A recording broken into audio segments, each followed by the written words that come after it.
my name is Anaise. And I'm Xavier, and this is CTFF Talks.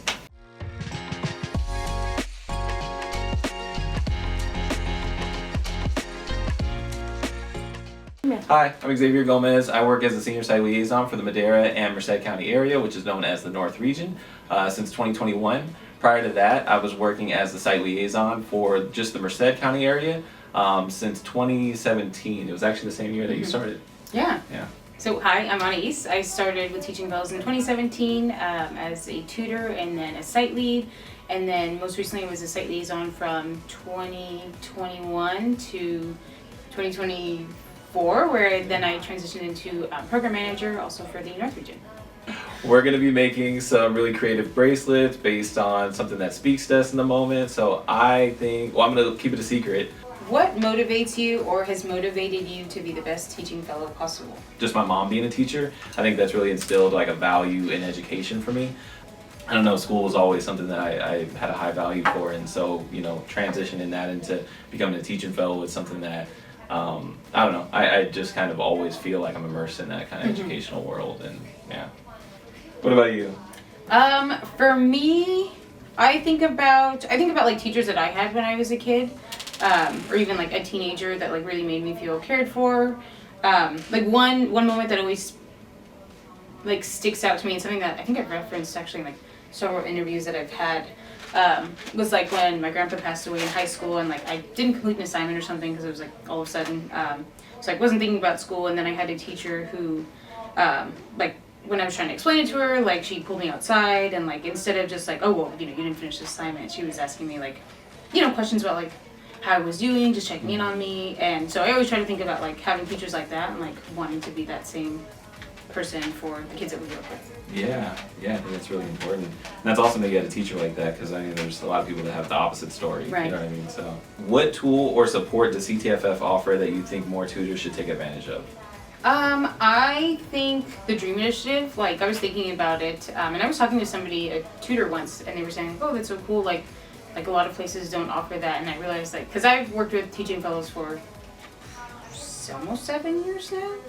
So yeah, thinking of like the Dream Initiative, different services that are offered through the Dream, like a lot of personal and professional development opportunities, including like one-on-one life coaching, so free life coaching, access to different sorts of workshops. I know that there's like a home ownership workshop, there's a care fund for teaching fellows that are struggling, different sorts of, there's like the true colors, like a lot of skills and trainings to like understand yourself and like how you can grow personally and professionally.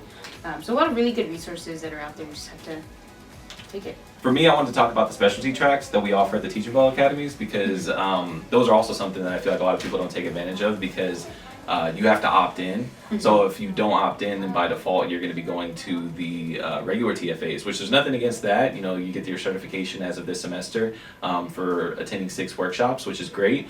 But separate from that, we've got the SPED track for students or staff who work with students who have special needs, as well as you have the Future Leaders track for people who want to be a site lead in the future.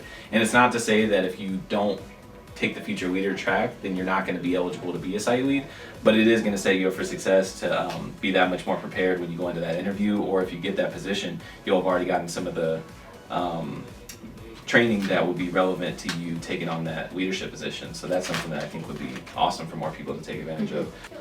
What is your favorite first day of school memory? Probably middle school. I think, middle school for sure. Like the first day of 6th grade, because it was 6th grade for me where I went to middle school. I liked the idea of having a locker and changing classes and not being with the same teacher all day. I like that variety and that kind of like spicing up your day, like where maybe you've got a okay relationship with this teacher, but a better one with this teacher, but then you've got this friend in this class and you've got this friend in this class. So I like that aspect of it. To me, it felt like what you would see in TV shows and stuff like that, because there's not really too many TV shows where they follow, like at least when you're in elementary school, that follow elementary age students. They're mostly like middle school and high school, like cartoons and stuff like that. So when I would watch TV shows and they would be going to different classes and they would be going to their lockers, I don't know, I just had like a fixation on that. So when I finally got to do it, I was like, this is awesome for like a week or two, and then it's like, okay, now this is just regular school. Yeah, that's enough. Yeah. What about you? I do. I remember going through like the very long checklist that we used to have, new tutor checklist. I think it used to be like, I don't know, it used to be like 10 pages or something like that. It was like, it was really long. And that was like my first day of being a tutor, so I was kind of like, oh, this is a lot. So, were you the type of student that loved going back to school or wish summer never ended? I definitely wish that summer never ended because I wasn't really as aware of all the different extracurricular activities that my school offered. It was funny, after I started working in after school, I started looking back in like my old yearbooks. And I was like, wow, they were doing all this fun stuff that I didn't really know about. They just didn't promote it well enough. But honestly, I can't blame them because that's the same story that we hear working in after school, that people aren't familiar with the after school programs that we're providing, or at least we'll come across certain students that aren't already familiar. So it is an uphill battle to get that recognition at your site. But at the same time, I wasn't aware, so all I really had to look forward to was just straight academics. And even though I wasn't a student who shied away from academics or didn't like it, it wasn't something that was more appealing than summer. So I definitely did not look forward to school starting. And I was kind of like on the opposite end, that like as a kid, like I really loved school because I actually did participate in a lot of after school programs. So I did a lot of like things that I wouldn't get to do otherwise, like a bowling club, an art club. Bowling? Yeah, That's bowling. really cool. Like I used to like bowl every week when I was in elementary school. But then getting into high school, I was definitely in the same way, like not wanting to go back to school and not taking advantage of cool stuff that was going on. What is your biggest set of advice as tutors prepare for the back to school season? Biggest set of advice. I know it was funny, we were talking about this because we have the same favorite tip that we like to share to the tutors. But I'll steal it. So that tip is to be persistent and consistent. Because things are not, you're not going to see those results overnight or immediately, and I think that's what is discouraging in some capacity. But it's like with any skill, classroom management and behavior management, it takes that persistence and that consistency for the students to get accustomed to you and start to take you seriously, and for you to earn that respect. The payoff is that eventually they're going to come around. And so you just have to trust the process. But it's easier for us to say it because, actually hit this.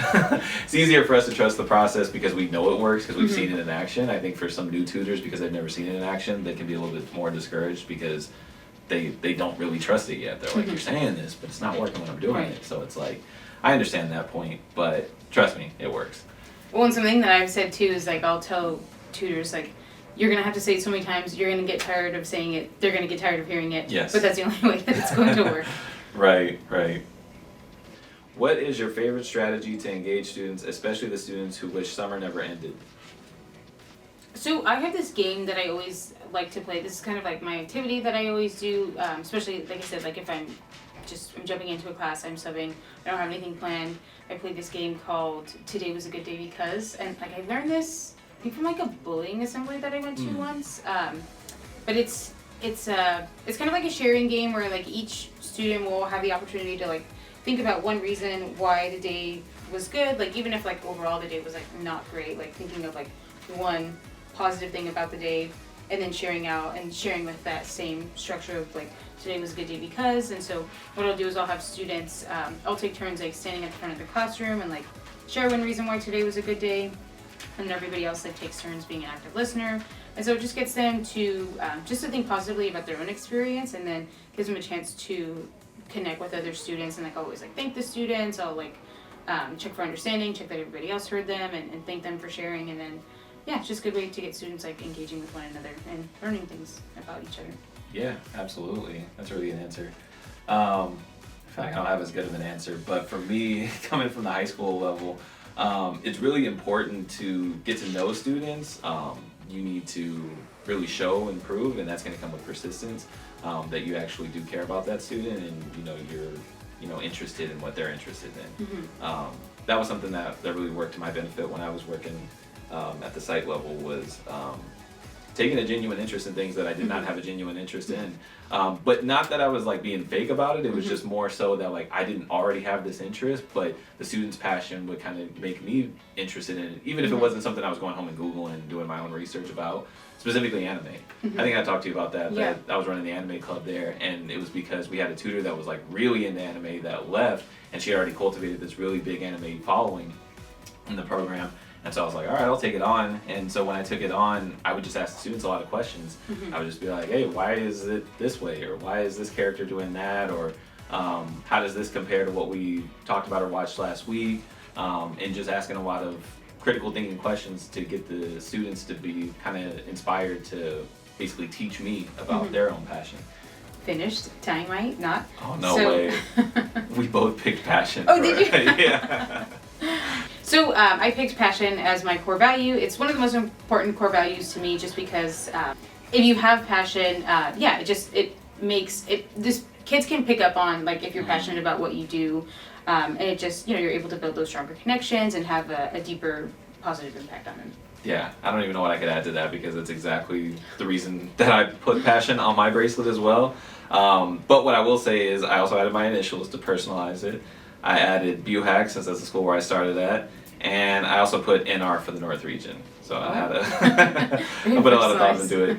But yeah, passion is very, very important. It's not discounting any of the other core values, but it's just to say that with this particular core value, it can kind of inspire the rest of them. Like, with passion, you're going to perform better. You're going to have that respect for the students, for the staff, for the parents, for the admin, for the custodians, for everybody who's involved in the after-school program, so on and so forth. So I feel like passion is one that if you're missing passion, you really can't make up for it with any of the other core values. This has been CTFF Talks. Thanks for watching. Have a great school year. We will see you for the next episode of CTFF Talks, and follow us on our socials. Thank you.